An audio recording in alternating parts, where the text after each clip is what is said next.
not annoying at all. Morning everyone. Everyone have a nice weekend. Breakfast time. So I parked on double yellow, is why I quickly popped in. And this is the worst time to park here. I've got a ticket. Nope, no ticket. I ended up being in here for about an hour. Had breakfast. My mum called, which ended up being quite a long conversation. But no ticket. So I got away with it. And I was eating breakfast outside on the balcony, really nice, enjoying it.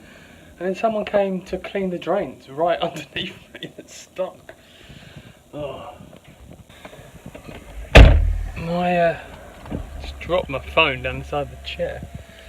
So when I got back to my car, 2 traffic wardens.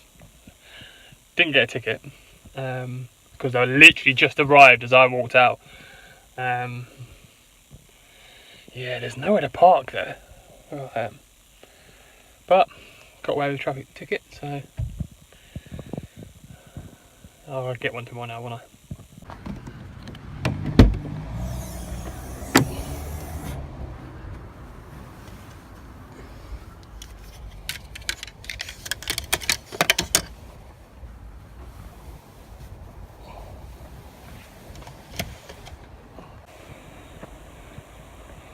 Didn't want my cover.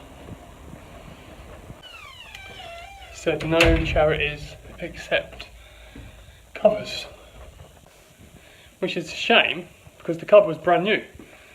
I've used it twice. I understand that a lot of covers are probably dirty and disgusting, so I get that, but brand new. Couldn't even give it to a homeless person. But no, don't take them. You have to bin it. I also think that somehow I need to get fitter. So I've got, so in January, my last lung function, my lung function was at 47%. Yeah, which isn't good. But if I can somehow get fit or fitter, so basically I've got half the capacity. If I can make that half the capacity work better, maybe I'm not going to get out of breath as much, or at least my recovery rate would be faster, which is one thing I've noticed since not going to the gym. My recovery rate is appalling. So I have to think long and hard how I can do this, how I can get fit without straining my body too much.